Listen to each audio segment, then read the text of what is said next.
Mana teman-teman yang baru berusaha batik itu apa yang dia lakukan? Kami mengamati semua itu dan kami merasa bahwa yuk ada sesuatu nih yang ingin kita share, kita bagi ke teman-teman.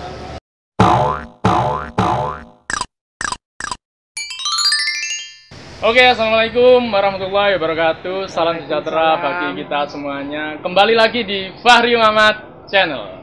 Oke teman-teman, kita kali ini masih di segmen Ngasahi, ngobrol bareng pengusaha Indonesia.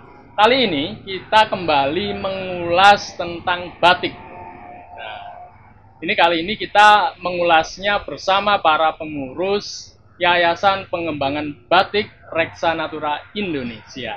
Ya, kita sekarang lagi sama pengurusnya ya.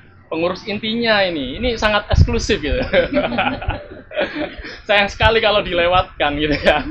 Karena batik ini kan menjadi menjadi ikon Indonesia lah, menjadi khas Indonesia. Maka kita harus men-show up terus gitu ya. Oke. Di sini saya sedang bersama Bunda Iva ya. Bunda Iva sebagai ketua dari Yayasan Pengembangan Batik Reksa Natura Indonesia. Kemudian ada Bunda Yuli, ini sebagai bendahara Bunda ya. Nah ini yang ngantongin duit banyak ini. Terus Bunda Linda, ini sebagai sekretaris ya, sekretaris jenderal ya. Jenderalnya ini Bu Iva. Siap jenderal. Oke, mungkin saya ke Bunda Iva dulu Bunda ya, sebagai ketua Bunda ya. Oke, Bunda, nama asli Bunda ini siapa? Nama panjangnya ya. Nama panjang saya Sri Kholifa.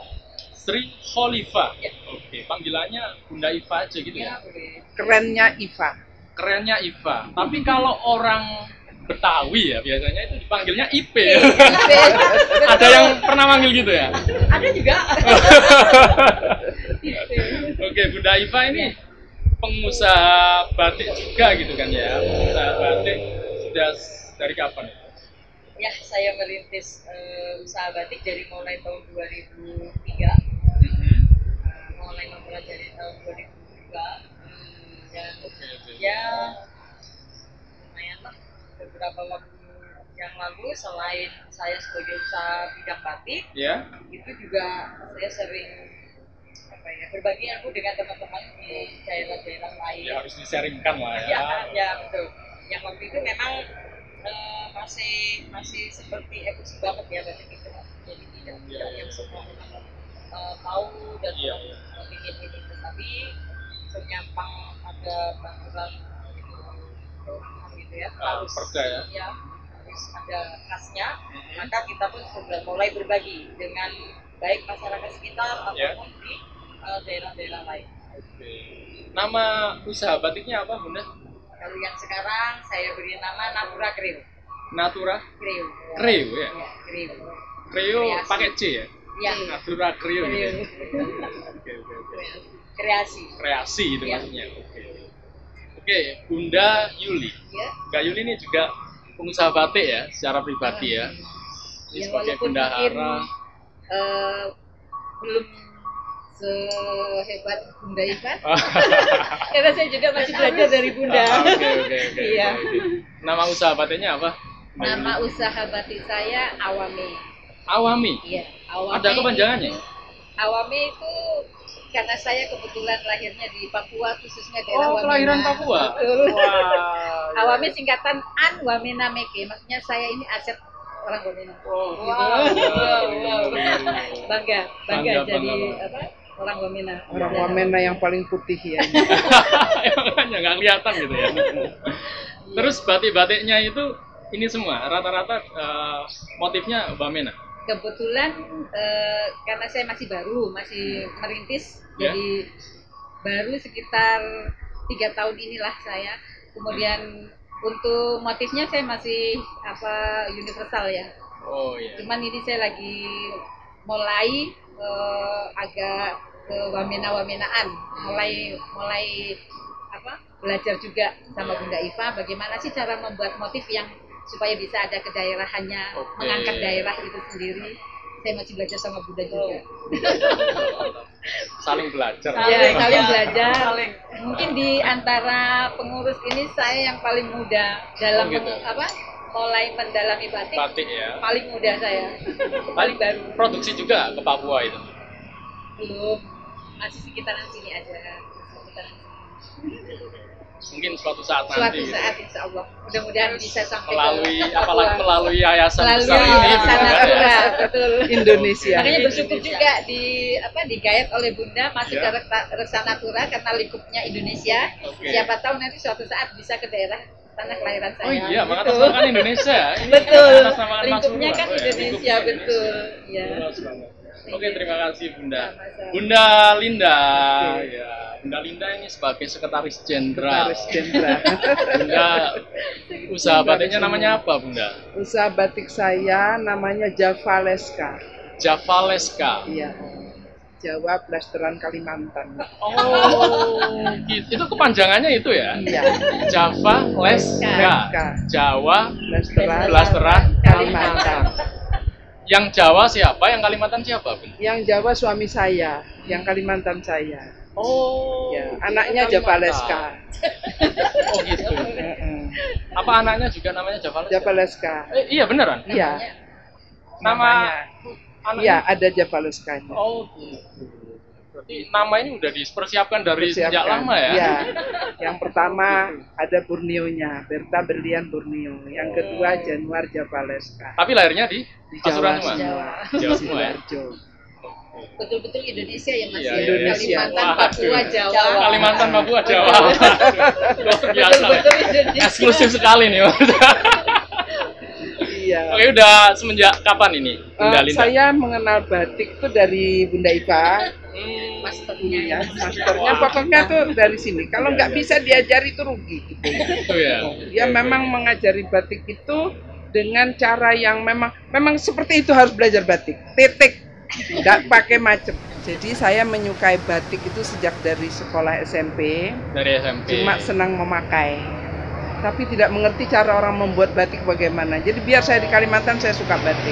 Oke. Nah kebetulan setelah di sini saya mengenal Bunda Iva, Hmm. saya mengerti tentang batik, tapi waktu itu belum menekuni secara pasti. Begitu saya pensiun, Ya. nah saya langsung mempelajari membuat batik itu sendiri gitu. Saya belajar dari Bunda Tapi Iva. penasaran itu udah dari lama sebenarnya. Ya, gitu bagaimana sih Ah. orang membuat batik. Ah.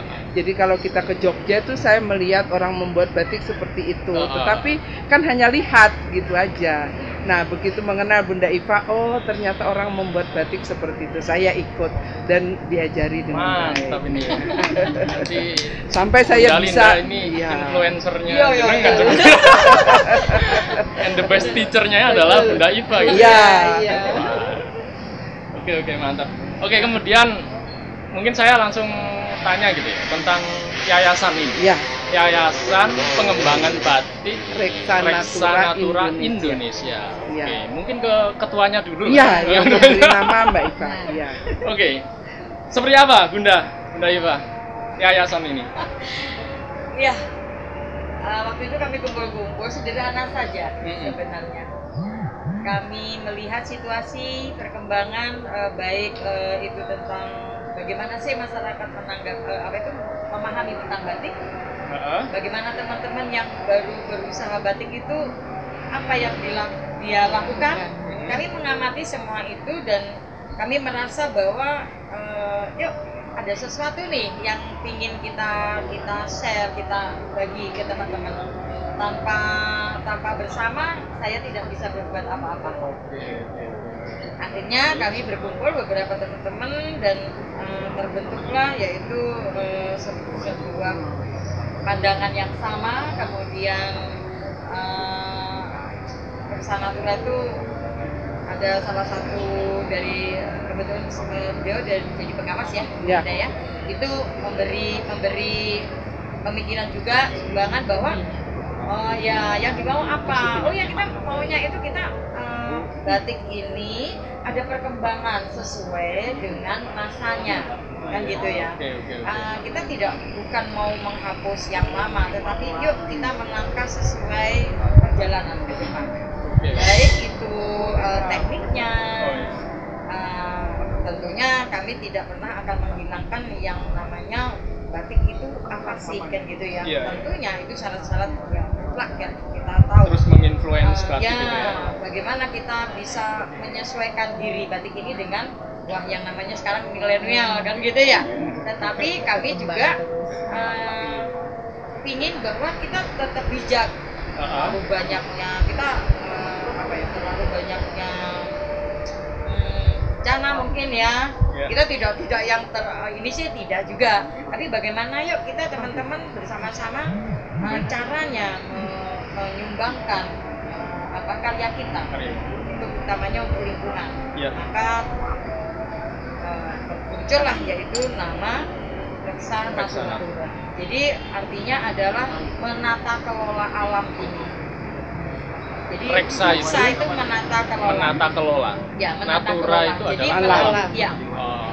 Menata kelola secara bijak. Kita akan memanfaatkan.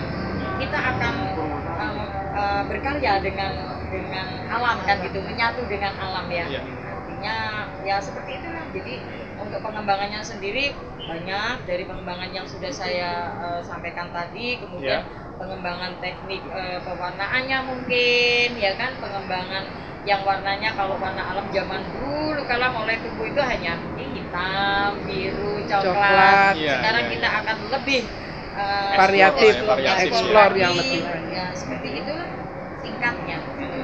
Akhirnya kami sepakat oke, kita membentuk dan simpel aja, tujuannya adalah memang untuk melestarikan budaya dengan melalui pelestarian alam. Saya tanya ke sekretaris dulu ya. Oke, Bunda Linda. Ya. Secara tertulis di apa namanya ada ADRT dan lain sebagainya gitu ya, yayasan ini. Ini udah mulai tahun berapa? Mulai tahun 2017 kita sudah mulai. 2017. Iya. Oh, secara tertulisnya 2017. Oke. Kalau pengesahannya dari Kemenkumham, dari notaris. Jadi kita berkumpulnya itu 2017. 2017. Tetapi betul-betul terbentuk dinotariskannya itu 2018. Oh, 2018 baru dinotariskan. Iya. Itu udah legal lah ya dari 2018 itu ya. Legal formalnya. Formal ya. Kalau visi misinya mungkin. Visi misinya apa saja? Visinya ya seperti yang dikatakan Bunda Iva tadi, itu ada visi kita adalah melestarikan alam, alam melalui batik. Melalui batik. Kemudian kalau visi kan misinya. Misinya banyak Mas. Jadi misi kita itu misi pendidikan, misi pengembangan, usaha, yaitu sama pelestarian alam. Jadi konservasi. Oh, konservasi. Konservasi. Jadi bagaimana kita sebagai penggiat kita mendidik, melatih para pembatik itu mulai dari menanamnya. Jadi bahwa alam itu harus tetap dilestarikan. Jadi kita menanam tanaman yang memang bisa dimanfaatkan untuk pewarna batik. Sebenarnya banyak sekali, hanya saja yang kita ketahui belum segitu banyak. Jadi semua tanaman itu kalau menurut Bunda Iva, menurut Bu Guru saya itu bisa, hanya saja mungkin perlakuannya ya. Jadi tidak teknis dari masing-masing tanaman itu tadi bagaimana. Dan juga tidak semua tanaman diambil daunnya saja, tidak. Jadi ada tanaman yang dipakai itu adalah kulit batangnya, ada daunnya, ada kulit bijinya. Nah itu ada apanya lagi? Batangnya, begitu kulit batang yang diambil untuk bahan pewarna. Jadi yang bisa dimanfaatkan dari banyak satu pohon dan itu semua sebenarnya. Kami ambil dari beliaunya ini. Dan beliaunya ini kan sudah melanglang buana sampai ke Eropa katanya ya Bunda ya. Ke mancanegara. Dia lama di mana? Saya masih dinas dulu, beliau sudah ke Malaysia. Kemudian Korea Mas. Itu ya Korea saya mesti kenal dengan, karena mereka datang ke sini. Jadi nanti saya bagian yang diajak mesti ya. Jadi kenal saya dengan para profesor, para doktor ya yang memperhatikan batik di mancanegara. Mereka memesan yang kadang-kadang batiknya itu dipakai untuk Fashion Week oleh peragawati-peragawati internasional yang badannya kalau pesen itu tidak ada yang 1-2 meter ya satu orang, 4-5 meter satu orang. Seperti itu, memang tinggi-tinggi. Iya, tinggi-tinggi ya. Seperti itu. Dan kebutuhannya berarti bahannya juga banyak. Iya, ya? jadi kami belajarnya ke sana. Ya. Kalau secara struktural ini, secara struktural ada ketua, Ada sekretaris, bendahara, seksi, bidang-bidang. Iya, jadi ada bidang, ada bidang pelatihan dan pendidikan dan pelatihan. Ada bidang humas, ada bidang pengembangan usaha, ada bidang konservasi alam. Ada kemudian ada satu yang paling pokok, ya, itu adalah litbang. Karena bagaimanapun kita untuk mengembangkan batik, kita harus perlu data, perlu pengetahuan dalam segala macam, baik itu dalam pewarnaannya, teknik membatiknya, kemudian sampai pada asal usul batik di masing-masing daerah. Dan itu kita ketua kita itu sudah bekerja sama dengan para pakar, para pakar tekstil, para pakar pewarnaan, ya para profesor doktor itu ya yang membantu kita dalam hal penelitian tersebut. Inilah ya. Jadi profesional kita lah ya. Mungkin bisa nantinya tuh bisa kita mengetahui bagaimana tanaman untuk dijadikan pewarna sampai bisa dijadikan satu ekstrak ya yang nanti bisa dipakai oleh pembatik-pembatik se-Indonesia. Jadi misalnya ada nama tanaman kesumba keling. Nama latinnya Bixa orellana. Bixa orellana. Itu adalah ditemukan sama Mbak Iva ini warna oranye yang paling bagus. Ya, bagus seperti warna itu. Nah, seperti itu bagus itu sekali. Ada di Pasuruan? Ada, ditanam, kita tanamkan. Kita tadi kan, ya? nah tadi kita mengadakan konservasi ya penanaman. Nah itu banyak. Ini warnanya. Nah ini warna. Nah yang, nah itu oranye. Ada juga yang dinamakan indigo strobilantes seperti itu. Itu pohon nila. Kenapa dinamakan indigo? Nila. Kita mungkin dulu waktu sekolah kan diberi pengajaran ya. Karena nila setitik rusak susu sebelah. Tapi beda dengan kami. Karena nila setitik berkembang batik kami. Warnanya menjadi cerah. Karena warna indigo strobilantes itu adalah warna biru yang bagus sekali. Gitu loh Mas. Indigo itu kan nama ilmiahnya. Nama ilmiahnya. Jadi kalau daun mangga, Mangifera indica kan begitu. Ya namanya begitu. Nah, warna biru indigo strobilantes. Ada juga yang tidak biru ya Mbak ya, indigo tengtoria. Ada tidak? Ada indigo vera. Ada macam-macam. Sangat banyak sekali ternyata. Banyak bisa sekali. Dimanfaatkan. Ya. Oke, Bunda Linda kembali ke struktur. Kalau di divisi-divisi, ini orang-orangnya siapa saja? Divisi yang jelas harus bidang pengusaha batik ya? Ya bukan pengusaha besar, tidak. Jadi mereka pembatik. Oh, yang jelas mereka pembatik. Pegiat batik, pembatik, pencipta batik. Pencipta batik. Seperti di bidang usaha, itu ada Mas Ferry Sugeng Mas Ferry Sugeng Santosa. Putra dari Bunda Iva ya. Nah, itu kan pernah menjadi juara desain batik se-Indonesia ya. Nah, saya juga diajari soalnya untuk pewarnaan oleh dia.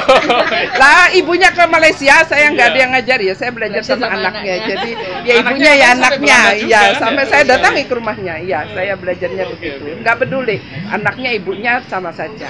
Nah, ya seperti itu. Ya, jadi ada juga ya jadi yang nama-namanya ya di bidang-bidang humas itu ada Mas Bagus. Ada tadi tadi siapa tadi yang datang, Mbak?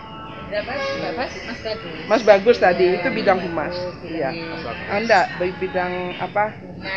Jadi humas. Ada di bidang konservasi itu Mbak Ekaning sama Mas Budi.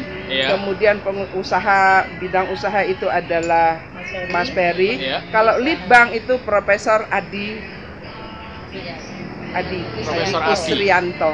Oh. Adi Kusrianto, beliau itu kalau saya lihat sini ada bukunya, penulis ada buku. tadi. Itu karya dia? Iya, Karya beliau? banyak sekali karya beliau itu di dalam hal penulisan tentang batik. Mulai dari sejarah batik, salah satu ini memberantas buta batik di negeri batik. Bayangkan, memberantas buta batik di negeri batik. Berarti bagaimanapun di Indonesia ini diakui oleh UNESCO sebagai kota batik, asal usul batik, negeri batik, negara batik, negeri batik ya. Tetapi tidak semua orang tahu apa sih batik itu. Betul. Oke, nanti kita lebih panjang karena lagi kan ya. batik ada batik tulis, batik cap. Itu saja batik yang saya pelajari. Tapi sekarang kita tahu ada yang nun sewu, printing. Nah, itu menurut saya bukan batik gitu lah ya. Jadi karena itu sama halnya kaos yang disablon. Nah, seperti itu. Karena batik sendiri punya ketentuan-ketentuan tertentu. Ada nilai etiknya. Nilai etiknya, jadi bagaimana sebuah kain dikatakan batik itu seperti apa membuatnya. Ada. Iya. Ya, itu yang bidang-bidang yang ada di tempat kita. Kemudian ada pembina kita. Kebetulan hari ini belum bisa hadir di sini karena kebetulan beliau lagi sakit. Kemudian ada pengawas. Nah, pengawas kita itu Mas Ipin hari ini kebetulan lagi ke Gresik ya, ke Surabaya, sehingga beliau tidak bisa hadir di sini. Ini juga adalah orang yang betul-betul ahli di bidang batik karena beliau itu dulu pernah menciptakan batik untuk busana khas Kabupaten Pasuruan. Iya, dimana saya juga dulu pernah ikut, cuma ya jelas kalah gitu loh ya. yang penting udah pernah ikut lah ya. Tapi saya ikut ya, masuk dan kalah begitu. Yang menang beliau. Oke. Jadi ngakui gitu ya. Jadi itu Mas Ipin yang juga beliau itu membuat juga itu mencipta ini Mas Ipin itu mencipta loh bandeng. Motif loh bandeng yang sekarang menjadi ini di ikonnya untuk Gresik. Itu beliau penciptanya. Ya, jadi beliau itu betul-betul teliti dalam Pasuruan ya? Iya. Nah, Pasuruan. Nikah di Gresik terus dia gitu loh ya. Nah, tapi itu tetap berkiprahnya dia di mana-mana dan utamanya di Rusanadura ya. Iya. Dia pengawas. Jadi sering saya mesti berkonsultasi dengan beliau. Nah, kemudian kalau pembina kita itu adalah Pak Hardi Utoyo, beliau sebagai dulu Kepala Dinas Pariwisata di kota, sekarang pindah ya, kita kurang hafal di bagian apa beliau. Sekarang kebetulan lagi sakit, padahal beliau ingin sekali untuk hadir. Kalau bidang pendidikan itu Bu Ana Martiana dan Mbak Mas Danu. Kebetulan hari ini harus pergi ke Mas Danu ke Malang ya. Jadi tidak bisa. Bu Ana juga ada kegiatan sehingga tidak bisa hadir.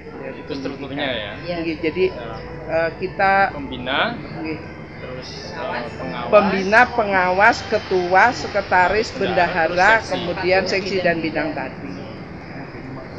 Saya ingin tanya ke bendahara. Iya. Ini iya yang stabilisatornya ini di sini kayak. Oke, Bunda Yuli. Kalau pendanaan ya bendahara ini sangat erat hubungannya dengan pendanaan. Ini dari mana aja? atau nyebar proposal juga gitu, atau patungan atau apa sih? Boleh nggak sih di-share? Oh boleh. Nggak apa ya, halus ya Boleh ini ya? sekali. Barangkali nanti ada yang mau invest. Oh iya, boleh, Alhamdulillah, silakan. ya. Silakan. Iya. Memang kebetulan karena yayasan ini inisiatifnya beberapa orang, memang permodalan awal ya dari orang-orang itu sendiri, Mas. Jadi dari teman-teman kita ini Oke. mulai dari inisiatornya sama teman-teman yang ada di bidang-bidang itu kita invest. Oke. Jadi memang modal awalnya dari situ invest karena memang kita nggak punya apa namanya sumber dana lain. Akhirnya ya udah ayolah kita membesarkan Reksa Natura ini dari teman-teman invest, terserah berapapun yang teman-teman mampu kita tampung, itulah yang nanti kita putar untuk pengembangan, kemudian untuk kegiatan. Juga kami juga menyebar proposal juga sih. Jadi kalau kita untuk bekerja sama dengan lembaga-lembaga, kemudian dengan perusahaan-perusahaan. Dan alhamdulillah ada yang hasil ya. Iya. Alhamdulillah. Dan Alhamdulillah. alhamdulillah belum sih, Mas. Alhamdulillah belum. Iya, Nah iya. nanti kalau Mas Fahri mau Bisa. ikut invest, Insya Allah. bergabung di kami, alhamdulillah. Gitu. Doakan saja channelnya makin Amin, maju. amin. Memang mungkin kalau dari pendanaan memang belum ada ya, dari setelah kita menyebar proposal memang belum ada, Iya. belum ada feedbacknya. Belum ada feedback. Cuman dari segi lain, jadi kerjasama kita seperti kemarin kita berusaha dalam apa namanya kemarin penanaman pohon ini Iya. yang untuk konservasi alam. Akhirnya kerjasamanya berupa itu mereka menyumbangkan pohon, kan alhamdulillah. Berarti kita kan Iya, nggak iya, perlu iya. beli kan, Oke, mereka oke, menyumbangkan oke. pohon, itu sudah termasuk penghematan Penghematan juga. kita. Harus inilah ya, nggak harus Betul. bentuk Ya, uang. jadi ya. tidak harus Iya. berupa Apapun uang. gitu ya. apapun. Jadi begini, itu Apapun betul itu. katanya Bu Yuli itu kita disumbang dari Dinas Lingkungan Hidup, dari iyalah, Yudarta, kemudian dari Bapak Ribut Budiarto, itu dari semi apa ya, selalu apa itu Betul, dari Pengusaha. pengusaha. ya pengusaha Iya. selalu bersemi ya, jadi Iya. selalu bersemi istilahnya. Iya. Untuk apa yang dipunyai itu beliau menyumbangkan tanam-tanaman kepada kita, jadi kita Iya. tidak perlu membeli. Memang yang kita tidak tanam. harus berupa dana. Apapun Iya. Apapun ya. Apapun Ya yang silakan bisa- teman-teman semuanya yang ingin apapun yang bisa Ide membantu. boleh. Ide-ide boleh, Ide-ide bisa boleh. membantu. Nanti untuk saya pengembangan. Sumbang doa juga boleh. Oh, iya. Minimal itu ya. Minimal. Dan itu yang sangat penting. Nah, betul. Asal ikhlas Berdoa. berdoa. Kita Nanti nggak saya tahu. serahkan CP-nya ya, kontak personnya ya. Gak apa ya? Boleh, Oh, boleh, Oke, boleh. boleh banget. Oh jadi awal itu dari ini ya, pribadi. Iya, dana dari pribadi. Saya nyebutnya itu PSR ya. Iya. PSR itu personal responsibility, personal social responsibility. Iya, Begitu benar. ya? Iya. Seperti itu. Nah, jadi Kalau perusahaan kan PSR. perusahaan kekuatan CSR, ya. kita juga karena banyaknya lembaga yang pesan. Hmm. Jadi mungkin tidak menyumbang tapi pesan. Tapi Pesan itu sudah membantu. 146 lembar kain untuk seragam dengan warna alam. Lah itu Iya, kan sudah misalkan lumayan. seperti Nah, itu. berarti pembatik-pembatik kita Ya. itu kan juga bisa terus bisa hidup. Jadi yang ada di pengurus kan itu hanya yang mengurus saja, Ya, pengurus inti. Tetapi kami punya pembatik. Hmm. Iya kan? Iya. Punya pembatik yang mengerjakan batik-batik itu di bawah bimbingan Bunda Iba. yang jelas. Reksa Natura ya. Iya. Jadi Bu Yuli juga membantu, begitu ya saya juga membantu seperti itu. Nah, jadi membantu itu bantu pesen yang banyak kan juga sama. Ada Sama aja banyak iya, membantu gitu ya. iya. Jadi Ada yang proposal yang kita berikan bukan berarti kami minta bantuan yang benar-benar pure bantuan, tapi kami minta bantuan itu dalam arti kata banyak hal, Iya. banyak hal. iya. Tidak selalu berupa materi. Tidak selalu. Apapun itu. Iya, atau mereka juga ke sini minta pelatihan. Oh boleh ya? Iya. Boleh. Boleh, pelatihan itu boleh perorangan, boleh kelompok. Iya. Kelompok ini bisa saja mereka datang cuma 4 orang, Ya. cuma 10 orang, barusan tuh kita berapa yang mau ujian itu? 23. Ada 23 peserta pelatihan. Silakan Ya langsung datang ke sudah, sini, enggak kalau- apa-apa. Iya, nanti kita bicara, Di kita mana ini tahu. Omah Pring? Iya, Oma Pring. Jalan bypass. Jalan Jalan bypass, bypass Pandaan, ya, ya. kilometer 1.